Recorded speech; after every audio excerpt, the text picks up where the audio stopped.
Conversations with Lockdown Level Up, day 6. Good morning, my fellow co-host, Danny. Good morning, Ali. How are we doing? I'm okay, thank you. Feeling very good after yesterday. I hit sub 30. Yay, for all the listeners out there, all 3,590 that were invested in my running. How are you today? Yeah, I'm very good, thank you. I had a win yesterday as well with my fitness test.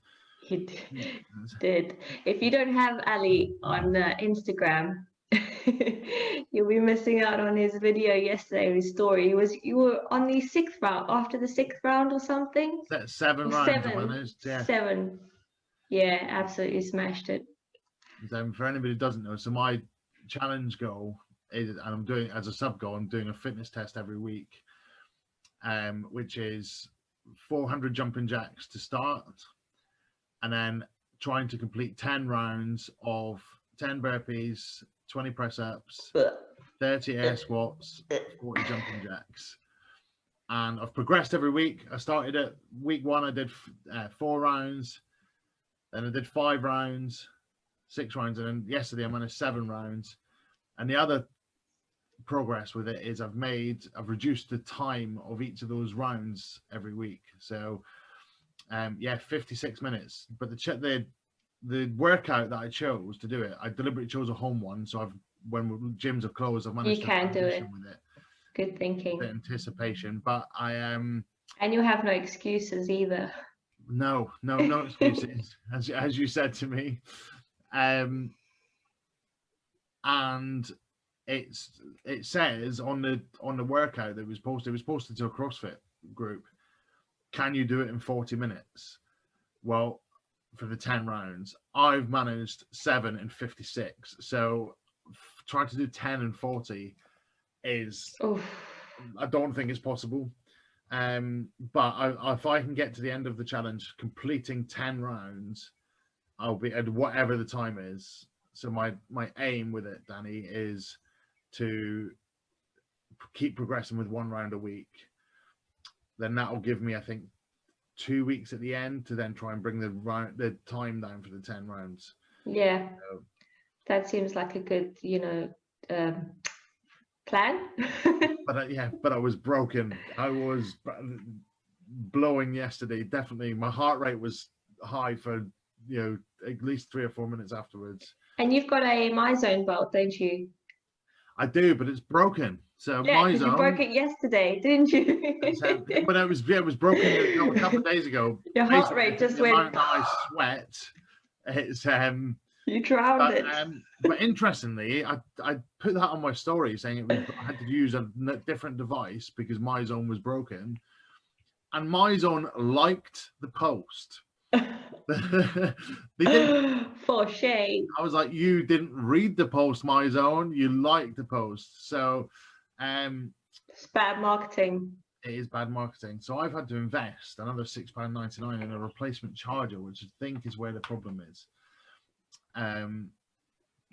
But it is out of warranty. So anyway, we're not here for a moan on. This isn't a product review. Today, Danny, we said it's in our world of the James Smith Academy. Tuesdays are about Transformation Tuesday, and people post their half-naked pictures and compare the pictures side by side. And I had a thought about tracking progress. Now we're not at Thursday yet, so for Lockdown Level Up, you've got 2 days. Whatever you're doing, we haven't seen many tags. We want to know what you're doing. We want to be. We know you're doing it. We know you're doing it, but you just got to tag us, isn't it? But I was thinking, well, that you can track progress for fitness in many ways, and you can maybe tell us the different ways that people do that, whether it's weight loss, lifting. But I was thinking, how do we track progress for other changes we're making? And is it important to track that progress, to know where we've been and where we're going? I think for anything, it's like James Smith says, what gets measured gets improved. So you're a very analytical guy, so I know that you will be, you know, on it with tracking a lot of things, a lot of factors in your life. Whereas, like for me, like I was saying before, I don't actually track the progress of other things in my life, like my career, relationships, things like that, because they're all things that can progress. And I only tend to look back once I actually say, oh, actually, like the way I handled that situation wouldn't necessarily be the way I would have handled it today. Like I've matured in that way, or that's when I show growth. So I think it's very important to measure that, which I don't really tend to do. I just tend to keep it to weights or lifting, PBs, things like that. But so you track your progress with that then? Do you With weight? Yeah, with weights. So do you use a like a logbook or? Yeah, so with weights, I set myself a goal, and then every session that I have, I always log what I've managed to do on that day. And then I'll leave like a few notes and everything. I don't do it for every exercise. I do it for deadlift, hip thrust. I used to do it for squats, but then I was like, every time I wrote squat PB, I would get a bit anxious because I don't squat. So I'm like, scratch out, not squat. But then I changed that to leg press. And then I do have bench there, but bench is like 25 kg or something. Have the upper body strength of a toddler. So I do track it like that. And then I tend to set a goal, and then I compare it to how far I come. And then I try, and the way I try and progress is, even if I'm doing one more rep or one more set or 1 kilogram more, then that's progress. That's even progressive overload. So that's just an improvement, and that's how I always up from next time. So yeah, I do track my lifts like that. And with I think across the other episodes of the podcast has been, I've asked the question many times about tracking both physical transformation. People use measurements, weight, pictures, but it is important, I think, sometimes just look back and take an old picture and a new picture and just look at it just for your own sense of achievement. Yeah. Even with your running, you're tracking your progress. Yes, that's something I have to do. That's something that's analytical for me, because I have to figure out, all right, where was my slow kilometer? So where was the weaker points? So then I'm thinking, all right, well then I just know then I have to pick up the pace a bit. Or here it's downhill, I can use less energy and just run with the hill, things like that. So yeah, that's where you're analytical too. With problem solvers or analytical people, for places of improvement, we often focus on the weak areas, but actually sometimes you should focus on the positive areas, because that's where you can see bigger growth. The weak area might always be the weak area, and the progress can be very slow and very minute. But if you've got fast kilometer, what if that fast kilometer can get even faster, and actually it makes you quicker, because it's downhill, and you think, God, if I just open my stride and really push that kilometer, I'm not going to feel as breathless, and I can make faster progress. So I think it's important to sometimes look at where the strengths are and maximize your strengths. I think it's looking and analyzing all the variables as well. So things like that, like your stride, everything, and your strong points. My legs are long, so I know I can use them. I've actually got very short strides for my size. I'm two little steps. Oh. I have to try and open it up.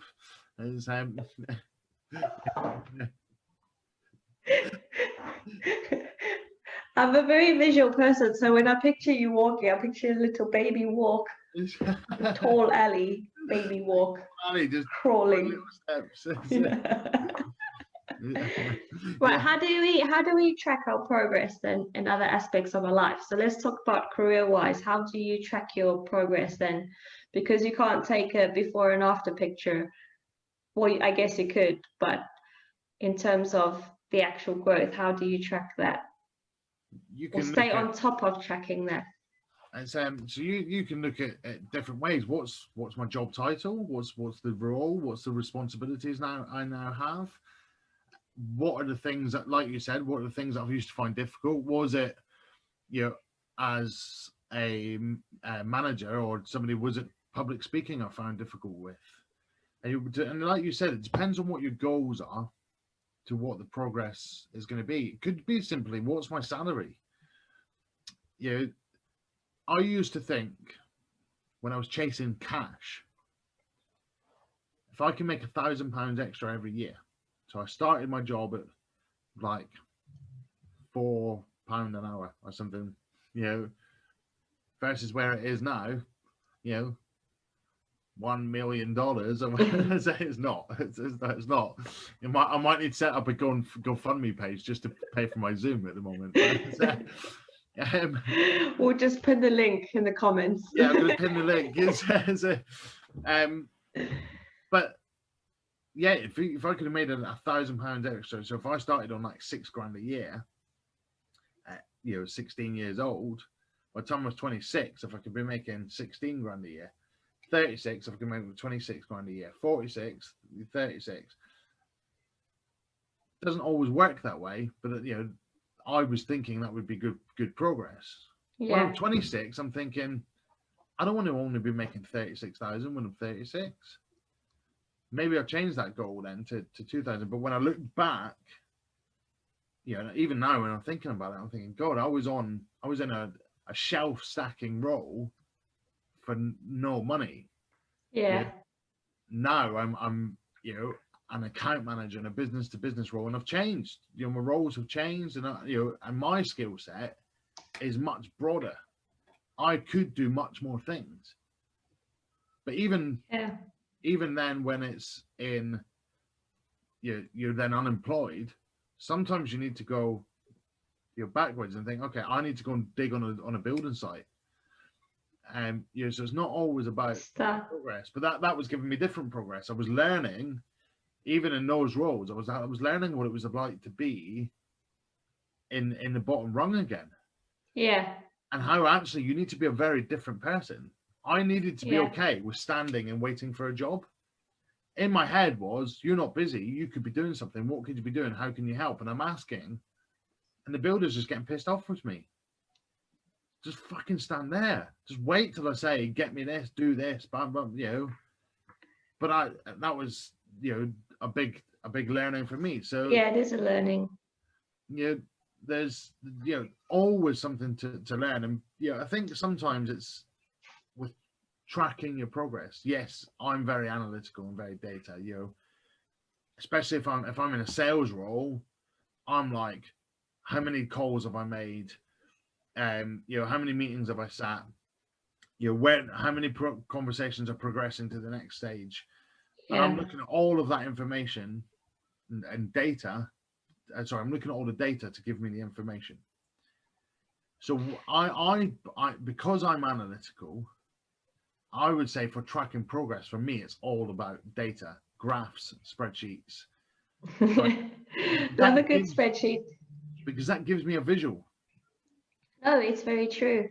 And it's easier to break it down into bite-sized chunks where you can understand and then plan forward. Am I right? So if you can see something on paper or on the screen or something, it gives you an idea to plan forward and to know, all right, this didn't work, so we need to do it this way in order for me to get to my goal. Is that what you would say? Absolutely. Yeah. And I think there was something I read from one of the other JSA members in her blog, I don't know, 5 or 6 months ago, and she was talking about the value of taking a picture, and it is so important to take a picture, but not just for body transformation. She even gave the example of, if you're doing your garden up, how many people take a start picture of that, a current picture, and then an end picture, so they can compare side by side to know their progress. It's so true, yeah. And so I didn't. I had my whole house done up, and I had 5 or 6 pictures. I can't even remember. And actually, if I had those to go back and look at, it would remind me, and it would almost remind me to value what I have now. It kind of is like that. I've done that with work. So we're building a club now, and it literally we've been building for about 2-3 weeks now. But I took before pictures so that, you know, when it's operating and there's members on the machines and everything's done and it's like a beautiful club, then I'll be able to look back and say, I remember when it was dark and it was like a building site. You just kind of, you do learn the value more. And like I'd walk in there and saying, oh, I remember when this was just like nothing, and now it's something, and now it's something that you walk in every day and you're like, raw, amazing, let's get to work.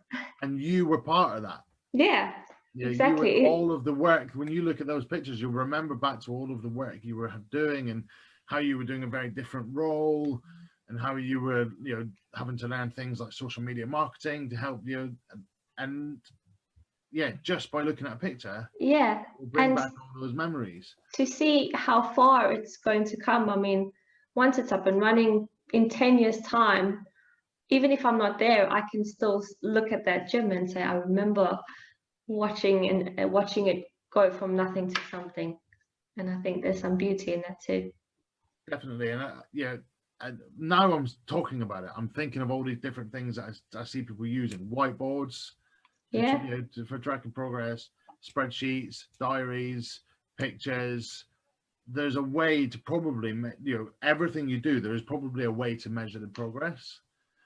And I think that's important when you're writing your goals, almost to ask yourself a question: how am I going to measure this in the best way possible? Yeah, because you should set your SMART goal. It should be measurable, but I don't think many people ask, how am I going to measure it?